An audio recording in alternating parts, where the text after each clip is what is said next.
everybody. This is Paul Herman, the Prince of Motivation and host of Zaka Presents My Journey. We're creating this vulnerable and positive platform where you get inspired and motivated from different leaders from our community. Today, our guest is Sherece Brown, who is the founder of Dr. Pabs Pineapple is a berry. And we are so grateful to have you on the show today, Miss Sherece. Welcome. Thank you. I guess. And I also know that you are obviously our Caribbean background. We're going to dive into that, but it's always, always amazing. And I am Caribbean background myself too. So having another Yachty on the, Yeah, the podcast is always a great thing. So welcome to the show again. thank you so much for having me. So to dive in, I'm not going to hold you too long, but I want to get into this, right? And I want to let the listeners know a little bit more about your career and where you are currently. But before we do that, give us a little bit more about your cultural background. So, I am first generation here in the United States. My mother and father are Jamaican. Come My on, clap it up. Clap it up. Clap it Yes, up. they migrated to New York City, where I was born. I was born in the Bronx, New Come on, York, Beats. and I was raised in Queens. Oh, wait, hold up. You done throw us off right here. I thought you were going to stay with the Bronx. As you know, I'm a Bronx native myself. So let's. Listen, it's all love, baby. Okay, okay. All right. I ain't gonna hold you. I ain't gonna hold you. Queens is like my sister block. So we gonna be okay over there. Everybody got a touchdown in Queens because that's where all the airports are. So, you know, Yeah, yeah, true, true, true. Oh, that's how you know you're Caribbean. That's down in Queens because that's where the airports are. Okay, exactly. okay, okay. So born in the Bronx, hmm um, lived in Queens. Yeah, raised in Queens. I spent a little bit of time in the Bronx, but my formative years were all in Queens. Okay. And great schools, great education, Yeah, yeah, yeah. wonderful New York experience, I would I say. mean, New York's a melting pot. You know, Yes, we have melt everybody. melting Mhm. pot, all different walks of life. And I know a lot of Caribbean backgrounds. Descent people. They migrate to New York, and obviously I know a lot of them in Queens. A lot of them migrate to Brooklyn, and Mhm. also the Bronx. So it's amazing to see that and hear that. Now, growing up in New York, talk to me a Mhm. little bit more about that. Like, did you feel like you were connected to that Caribbean vibrant energy? Yes, absolutely. I mean, that is all I knew, Caribbean, because my father, he was a chef and we had breakfast, lunch, and dinner. Mm, Jamaican mm. food. You don't know? We didn't have any McDonald's. There was no, like once in a while we might have some fast food, but really and truly he was about home cooked meals. A lot of the times he was farm to table. Being in Queens, he had a little garden in the backyard where he would make tomatoes. We'd grow tomatoes, green peppers, red peppers, and peppermint leaves, and things of Hmm. that nature. So that was my first experience of farm to table, being it from New York. Okay. So I mean, and then of course the music and Mm. just even like going after high school or after school, having to take the subway to Jamaica Avenue, where it's everything and everybody and all the cultures, and um, then taking the bus from Jamaica Avenue home, where I grew up in Springfield Gardens. Okay. And what does your culture mean to you? Like, obviously, I know that everyone has their own understanding and depiction of their culture, but like, what does the Jamaican culture like? Because you have both parents being from Jamaica. Right. So I was immersed in Jamaican culture. There was no two ways about it. And with that came, we resilience, grit, Hmm. because obviously being, the first generation here in the United States, my parents migrated here. My grandmother brought her seven children here on her own, alone. My grandfather did not want to make that journey to the United States. He didn't like the cold weather. So he's like, I'm staying I here. don't blame him. I don't blame him He's like, good because luck. it will creep up on you. Right, right. But my grandmother had another vision for her family, and she thought this it was a wise decision and coming to the United States. So, with that, my grandmother also had jobs that weren't exactly the most pleasant. because obviously you have to work on getting your paperwork straight and getting into Yep. social security and things of that nature. And I remember studying with her to get her what is it called, a citizenship. And Yep. Yep. yeah, I remember having my note cards and studying with her so she could pass the test and things of that nature. And she did on the first try. So I was very proud of my grandmother and how hard she worked just to make it here for her kids, which gave me such a good example of hard work and resilience. And yeah, because my grandmother and my mother and father, they had accents, the West Indian accents, sometimes they weren't treated as nicely as everyone else. So that also gave me a point of view, you know, and which definitely molded me in the fact that, this this opportunity that I've given with my life isn't to be wasted. I like how you're breaking that down and really giving a true understanding of that culture. You know, the Jamaican culture is very vibrant. I think Caribbean culture as a All of whole it. Yeah, is, totally. you know, every island is special. Every island has some, but that Jamaican culture, you know, no matter what, you could pick out a Jamaican wherever you go, you know? We are very proud people. Yeah, you know, And the vibrant colors, the energy, yeah, and mhm. the way they walk, right? They're Confidence. like, you can tell that person from the yard. I could see somebody walking across the street, like, yep, Jamaican right there. That individual is Haitian right there. Yep, that's a Haitian walk right there. You know, so it's very beautiful. And I'm glad that it's something that, you know, stayed with you.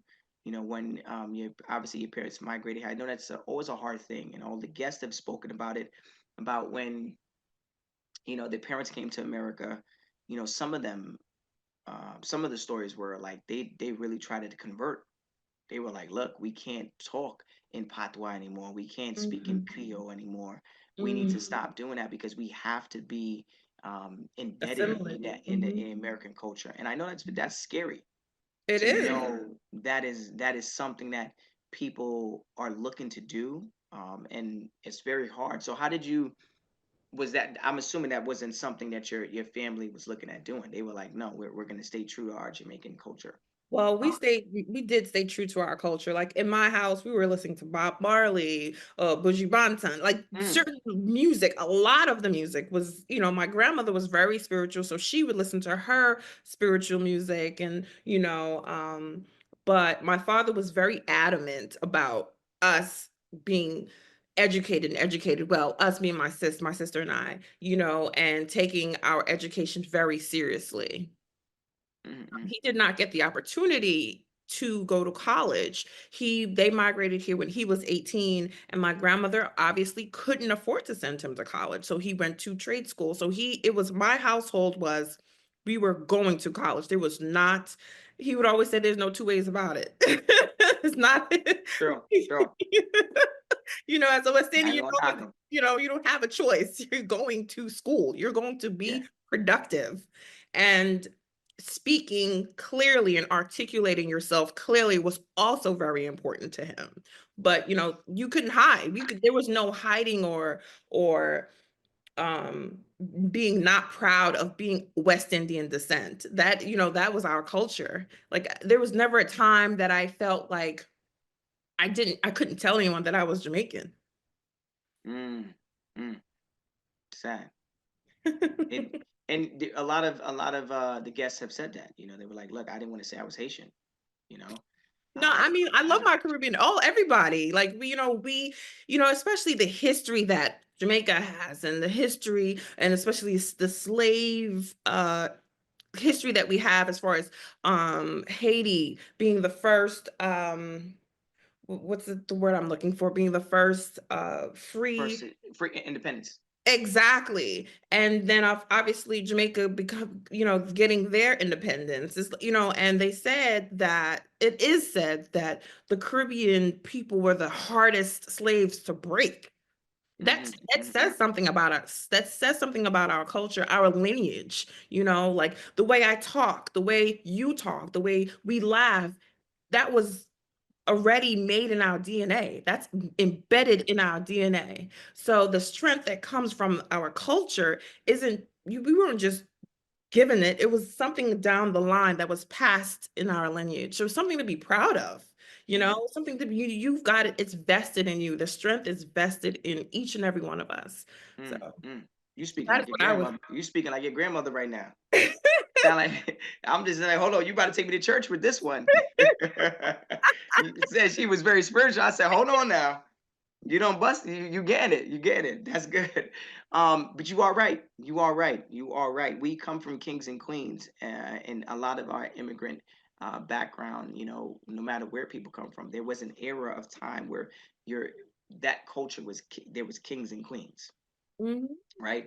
And then there was obviously the slave trade and all that stuff that had happened, and people sometimes forgot that that was a time in our lives and our history and Oh, our lineage. absolutely. And So we are all one. We've all yeah, of us, most of us, we are African. We that's Jamaica was one stop on the slave drop off.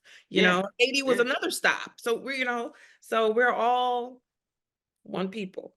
Mm, one love, one heart. Let's get together. All right, Bob. Come on and be all right. That is right. And that brings me to my next question to you for you. What when you look back at your childhood, what are some of the values and lessons that your Jamaican immigrant parents kind of instilled in you to kind of be the individual you are today? Wow. Again, I go back to grit and not running away from adversity. It's not, we know the game is fixed, right? So with the game being fixed, you just have to work harder. You have to work smarter. You just, I know that we are emotional, spicy people. West Mm, Indian people, we are spicy. We, we talk with vibrance and energy. And for me, I had to learn how to separate that, especially in business.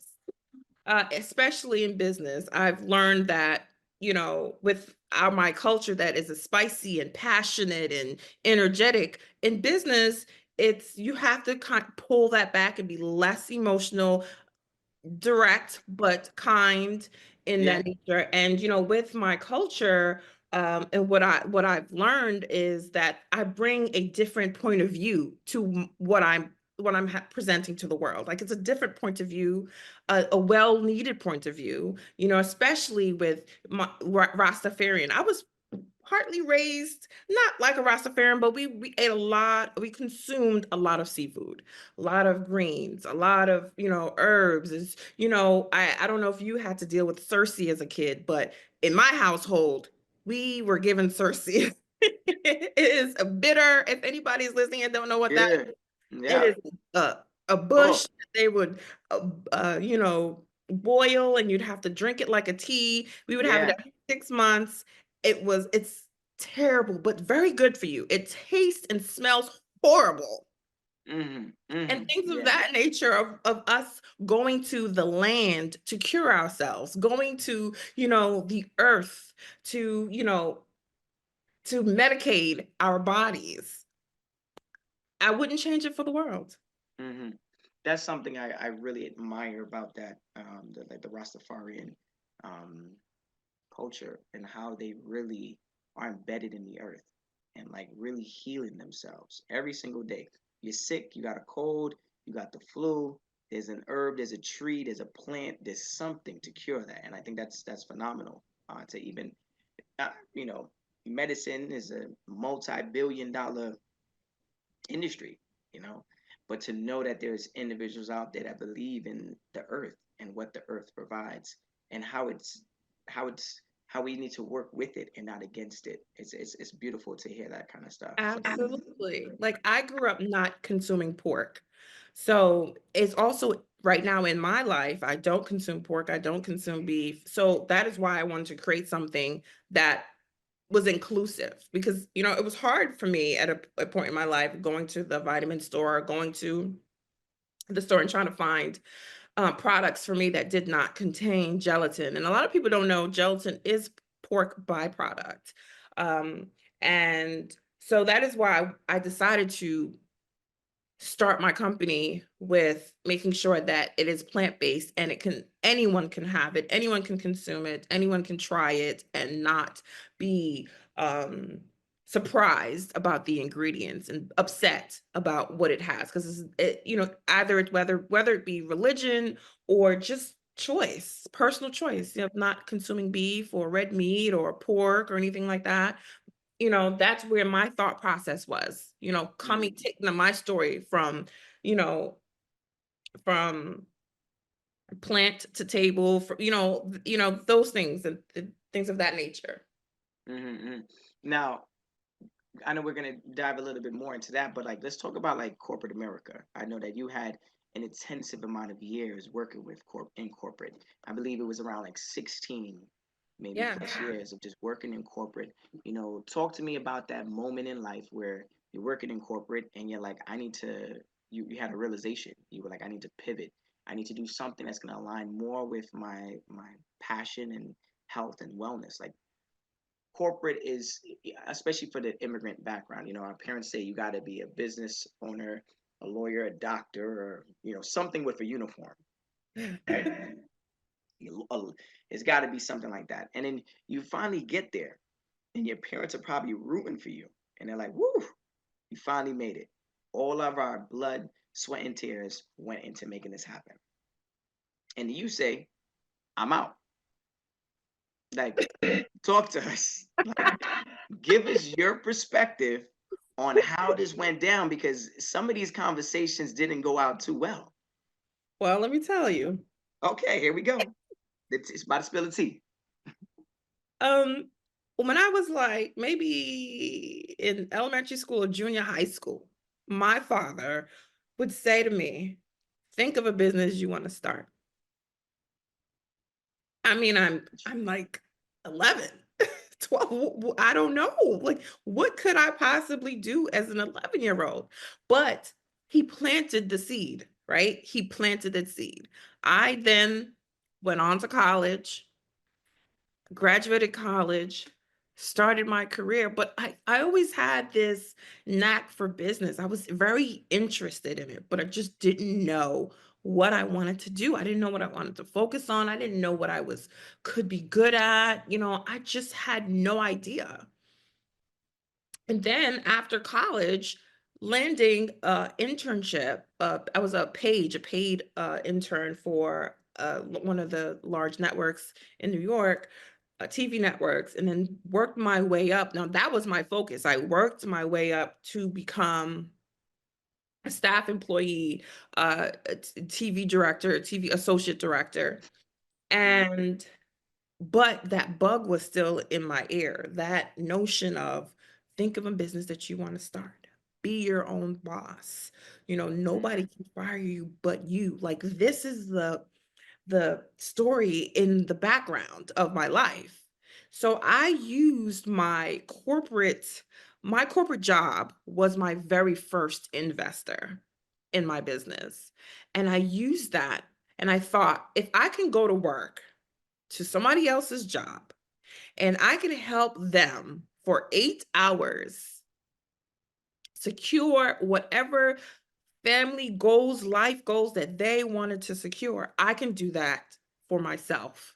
I could come home, I could do another 4 hours for myself, another five. So then I started to formulate the plan of okay, instead of going on girls' trips, instead of vacation, instead of buying myself these beautiful purses and fancy, shoes.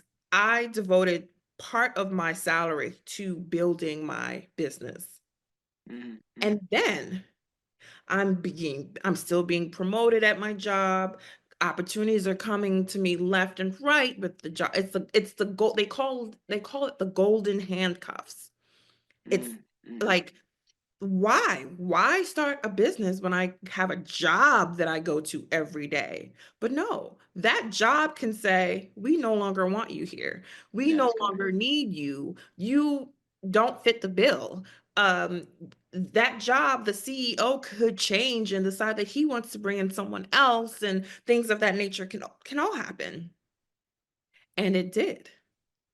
I was laid off, but I was grinding outside of work. I was starting my businesses, preparing my logos. I was, formulating the plan and executing the plan as I am getting promoted, and then bam, I get I get let go.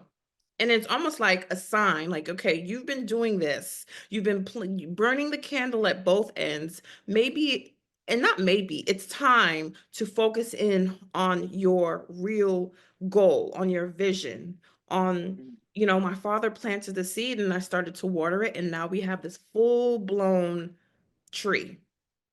okay. Yeah. And that's good at that early age, your father's saying that. That's that Think I about a mean, business you want to that's a start. little that's a little scary, It's but intense. it's a little intense. But it is good to know that, he was a forward thinker. Yeah. You know, he was so right. I mean, and because he was witnessing it firsthand. He probably saw himself, his coworkers, people, jobs were on the line, people getting fired left and right. Obviously AI and technology, that probably wasn't a factor back then, but I mean, things like that were talked about. So he was probably like, look, I need to make sure that all of my kids are successful at doing something. Yes. Because I mean, who knows? right. And luckily, my dad was an entrepreneur. I told you when he came here, he went to he came to the United States, he went to trade school, and then he had interests in music, and he did music not as an artist, but as a promoter and things of that nature. My mother, she also had businesses and things of that nature. So I had that example. I had that example. So, with business, some people feel like it's all peachy. No, it's not. I was there to see very hard days because you're depending on this business venture to go through, or this business meeting to really go well, and maybe it didn't, and now you can't pay your bills. So I saw the both sides of it, and but my parents were resilient and they pushed through. So That's it. even when I might do not a real fancy month, and I'm still doing the promoting part of my business, and it still feels good because nothing happens overnight. You have to put the work in. True, true. That is true. It's gonna take time. It's gonna take time, and you definitely put that work in. What was like some of the toughest challenges you, or even in regards to that transition, leaving from corporate, opening your own business, being an entrepreneur? Like, what was some of the transitional challenges that you faced that you could kind of like lay out for our listeners?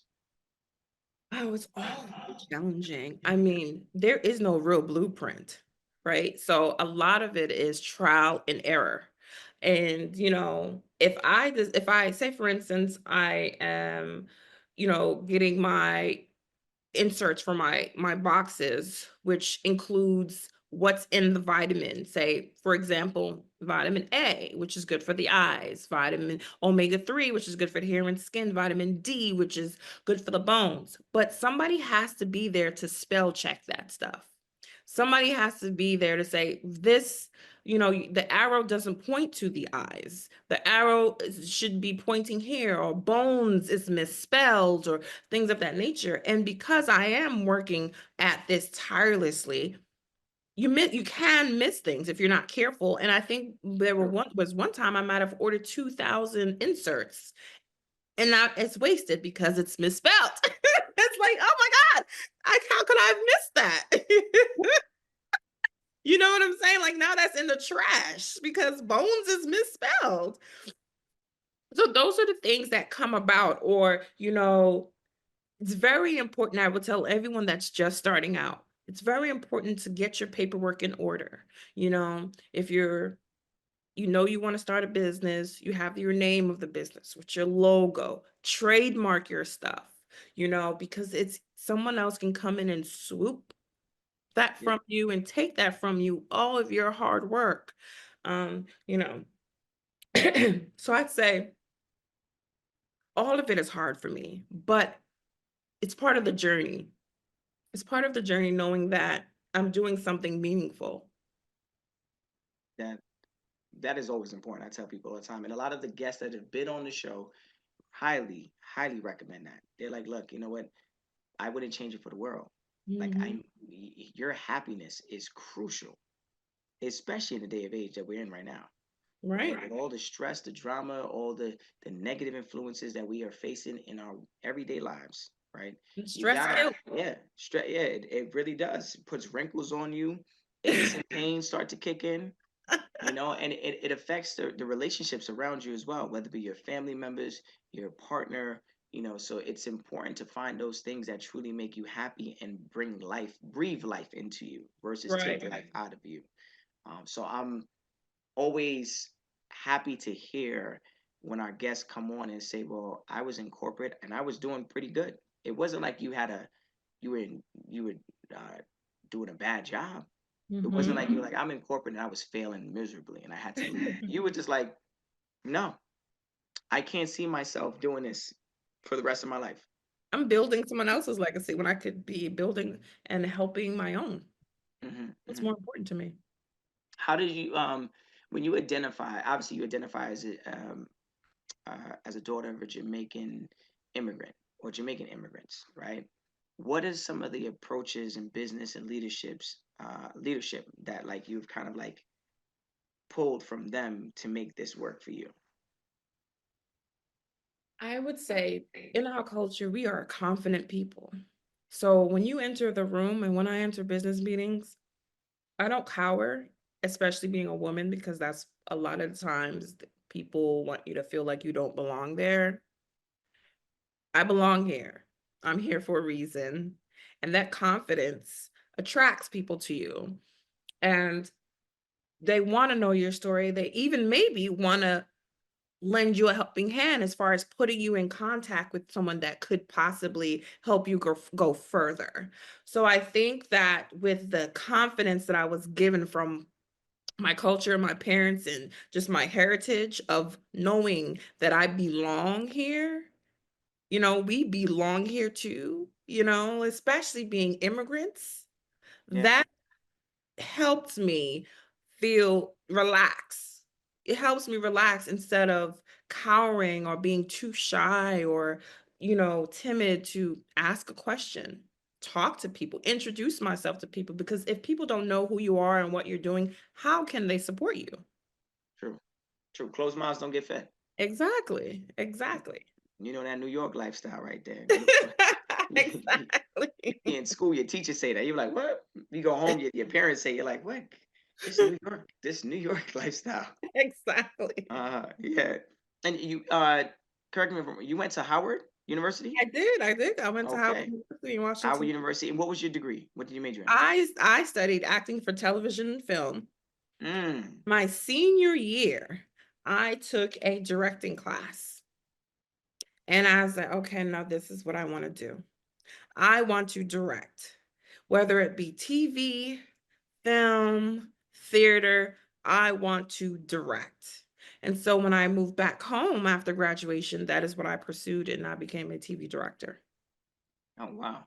Now how does phew, you were just doing it all. I, you well, you there's you some people done who are multifaceted, you done and snuck that up on us. And I'm obviously reading that bio, and I'm like, okay, I'm trying to get this. How is this even registering right? But even for our listeners listening right now, they probably would have been like, oh, she went to business school, no, I would right? I didn't I thought about it. I romanced the thought. I wanted to because when my father planted that seed Yeah, of that's what I'm think saying. of a Yeah, business you want to start. But I was like, okay, but there's so many at that time. I'm 18, 17, and going into school, college, and I'm just not understanding what to do. My thought process was I had to figure out what kind of business, then pursue that. yeah. I It does take time to figure it out. Right. And so I'm like, I don't want to do business administration. What does that really mean? So I did have the theater bug. I remember wanting to be a fly girl. I don't know if you Oh remember. yeah, I come on, wanted live in color. Yes, on Living Come Color. on. I Yo, wanted to be a fly girl, and then I started taking dance and theater and acting classes and so on and so forth, it's and that drove. graduated from college like I want to be a fly girl. Well, I wanted to be a fly girl before I got to college. Oh, okay, okay. I can imagine your parents sitting at home like, what did you You just know, it's say? so funny because my father was very supportive with like he's like, if that is what you want to do. Now, I didn't say fly girl. I wanted to be an actress, an actor. And if that is what you want to do, pursue Smart it. move. Smart move. If he would have sold some of them outfits they were wearing, he would have made you not gonna be anything fly. You know, it's so funny because after graduation, um, and I was interning, I also bartended for a while.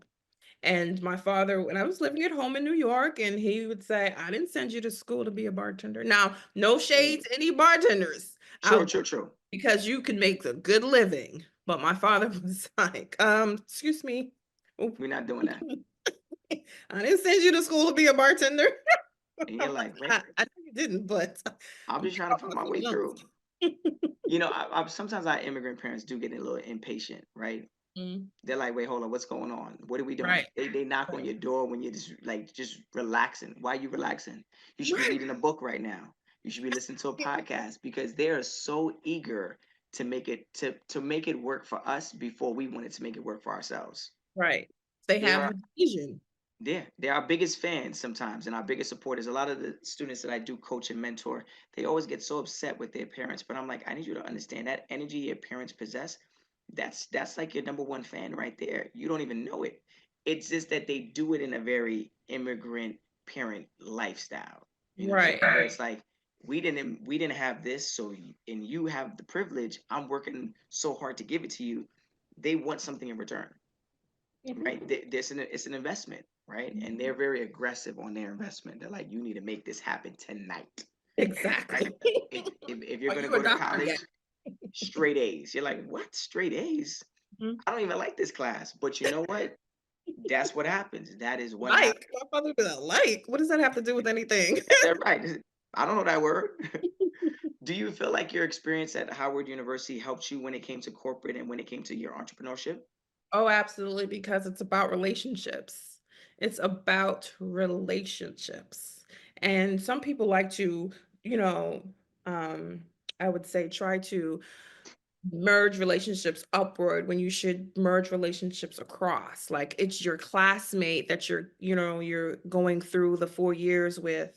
It's their friends, then becomes your friend because now that person is now the A&R at this company Yeah. and need an internship or things of that nature. A lot of it is relationships, and we should build those and nurture those, and not just to gain anything from it, but water them because you never know, how you can help someone else or how, they can help you or help your family member or get your sister this internship or get your brother this job. It's relationships.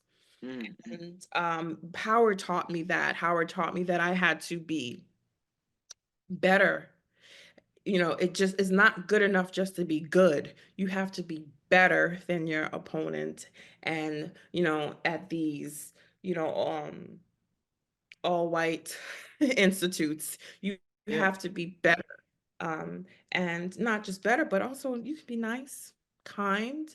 There are a lot of Mm-hmm. times others would try to maybe intimidate you or make you feel like you do not belong, but you do. You absolutely do. And you have the right to be there. And that is what Howard taught me.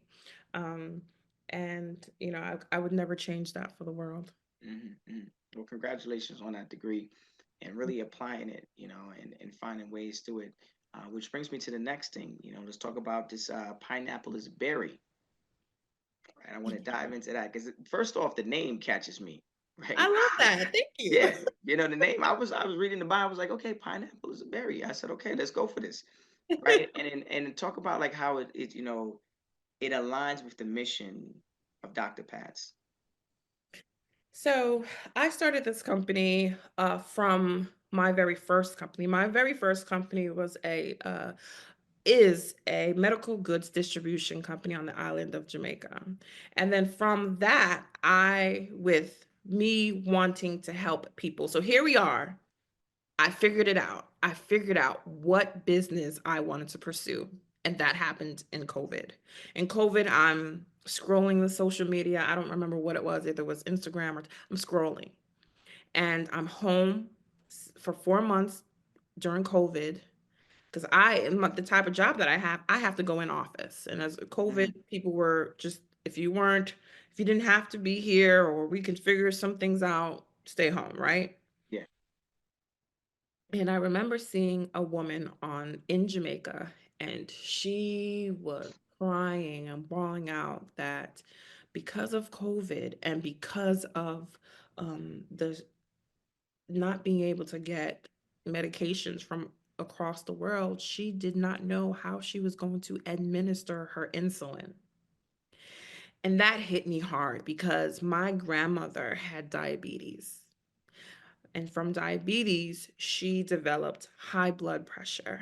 From high blood pressure and the medications that she was given from the doctors, she could not maintain a healthy weight. My grandmother's no longer with us, and she's my inspiration. She's my inspiration because I want to do something that how I can help. And that was when you asked me about the hardest thing that I did in business was start a business in another place that I am. I go there to visit, I go there on vacation, I go to see my other families and friends of that and things of that nature, but I started a business in somewhere that I'm not completely familiar with, especially the government. It's different than the United States. It's not simple. There's more paperwork, which prepared me to start this Dr. Pabs Pineapple as a berry. So here I am. I started this company, this medical goods distribution company, and I'm flying back and forth. Like I said, instead of taking my vacation for my birthday trip, I'm going to Jamaica. I'm taking my flights, setting up my company, setting up my warehouse and things of that nature. And then I have a big break. I was able to distribute some of my medical goods, and that helped me start Dr. Pabs Pineapple is a Berry. For those who do not know what that stands for, Dr. Pabs is pineapple is a berry. It's an acronym. And even although I am not a doctor, I have medical doctors on the board of my company and food scientists that I go to with my formulation, and we talk about shelf life. We talk about what's needed. I started to go to conferences that doctors attended and talk to these doctors and about patients that are coming into their offices and what's needed and what's happening with these kids who may not or not exposed to eating healthy or not having or not taking vitamins and stuff things of that nature. And I decided that I want to start a kids vitamin company. And a lot of people don't know, and then you asked me about the name.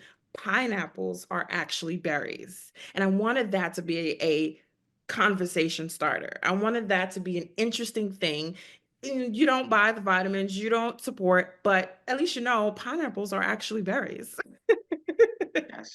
That's crazy. Well, I'm glad Literally, I could help. you look at blueberries, strawberries, and you have pineapple. There are a host of berries that have fused to a central stalk. And I loved it. Before one of my grandmothers passed away, I talked to her. Like I'm just ingrained in my, culture and my in the elders of my family, the matriarchs, and I would always go to them and ask their opinions and, just any type of advice or guidance because they've been here. They've seen it. They've seen so many things that I haven't seen yet. True. Why not? So when I talked to my grandmother about, I'm thinking of naming this company Dr. Pabst Pineapple is a Berry, she absolutely loved it, and I had no choice but to go forth with it. Mm, mm, I love it. I love it. I love it. I like how you're breaking that down. It makes you think too. Because when I saw it, I was like, "What's going on over here?" I She's said, making it I can't wait until I get on this call and figure this out." And I know our listeners, obviously, when they look at your resume, your bio, they're probably going to be asking the same thing, but they're going to be catching on to this. So congratulations on that. And how many years have you been doing this? So Dr. Pabs is fairly new. Before I launched it, I took time, and like I said, getting the formulation together, talking to the doctors and the food scientists. Consumed the vitamins for a year, making sure that it was exactly what I wanted. Omega-3 and omega-6 was very important right now with the studies that are out that it helps with the brain. Like we're giving these kids a leg up. We're giving them armor to take on the world with just excitement and health. So that is, and I want to get kids excited about taking care of their bodies. Like we talked about earlier about my father having a garden in the backyard and Yeah. him growing all these, herbs and bushes and teas. But I had to sniffle sometimes when I would go to school and I'm like mingling with my classmates and play with my friends. So when he implemented and started giving us vitamins, it went away. So that also started to have me start the wheel started churning. I'm like, okay, let's go back to the basics about what I can relate to, what I can talk about, what I can say that I've lived. We ate healthy, we did healthy things, but your immune system still needs the support to keep Yeah. it strong, right? And since we're in the time of all these, COVIDs and the flu season and what the kids are in school mingling and playing with their friends, you want to give them the best armor possible to live their full life and healthy life, Hmm. especially when I learned that 20.7% of children are affected by heart disease, obesity, and diabetes, with a high number of that being Black children. Like, I want to change that. I want to get kids, excited about their health. I did not like broccoli as a kid. I love broccoli now, Oh, but I'll be going down on my broccoli. Stir exactly. fry. And we were picky eaters. Like you Yeah. couldn't get me to stop eating. My favorite cereal was Apple Jacks. You couldn't get me to stop eating Apple Jacks. Um, Hmm. but if I could do something to change the outcome of us being affected by these terminal diseases, then my job here is done. Mm-hmm. No, I think that's a very honorable mission. Thank That's a you. big mission. It's a big message, big mission. That's a big cross to carry, right? So, to be able to be like, look, I want to make a difference, and not even just a difference in like a community of people. You're talking about the world, Mm, right? You're not even talking about let me just help out people in Jamaica. Like the work that you're doing doesn't goes well past the ocean to the next country, the next continent. Where other kids are facing the same issues, and what you're talking about doesn't necessarily mean it doesn't relate to someone being black, white, Spanish, Asian. It's just kids in general. mhm, Obviously, like you said, there's a good amount of them that are suffering from these terminal illnesses that are of African American descent, but that's based off of what's put in front of them. mhm. I remember growing up in the Bronx, like going to these bodegas and only seeing certain things. There wasn't a Whole Foods in the Bronx at the time. I mean, maybe there is now, but Where that was not yeah. the case. And not saying Whole Foods is better than Bodega, but at the Mhm. same time, we were limited to the amount of things we could have at that time. Now think about it. That's our childhood. We're talking Yeah. about 12, 13, 14, 17 years of our lives, eating the same type of food, going to the same type of stores. And if our parents were able to provide a healthier meal, and that was at graduation, that was at a family function. That was maybe at Thanksgiving, Christmas, where you were like, woo, we got cauliflower, we got broccoli, we got carrot, we got corn. You got all these vegetables on the table, but on a normal day, it's probably like one veg, right? Hallelujah. That's right. That's right. It's easy to make. Because you Mhm, got to feed a whole family. mhm. So what you're doing is definitely honorable, and I commend you for the work that you're doing and the people you've been connecting with in order to make this work. Because it's not like you're just like I'm just going to do it. You're finding the right people, Right. The the people right that are coaches, smarter the than right I am, mentors. You know what I'm saying? You're like I could do it, but I can't do it alone. And that's Amen. something that I'm really catching from that story, and I think that's something that goes back to your childhood and how your family was very tight and how your father Mhm, was like, look, what do you want to be? You want to own your own business. Like he was already telling you at a young age, like I want you to get there, but I'm going to help you get there. I'm going to start having this mhm, conversation with you so I could kind of mhm. like predict this narrative with you. So kudos to you and your team because it's a big job. a really big job. I know that we talked about a little bit about the immigrant household and about the common, um, I want to say the common jobs that they were looking for us to have. Like, what do your parents think about, you know, you now? Well, me finally making it to direct television after I worked my butt off to, climb those ladders and then hitting the glass ceiling for one company being laid off. You know, when you're driven, sometimes you don't sit back, relax, and as corny as it sounds, you don't smell the roses like, oh, I did that. I did that. Because it's always like the next task. It's like, oh, I got to do this. I got to achieve this. I got to, you don't slow down and sometimes pat yourself on the back. And lucky for me, it was maybe a few years ago, my aunt said to me, Sherece, you should be very proud of yourself. You've done this at this age. So, don't be hard on yourself. Hug that girl. Give that girl a kiss because you're doing an amazing job. And you don't be too hard on yourself. Give yourself grace, give others grace. And I would say that I can say that my family's really proud. They're proud anyway, but they're proud of me.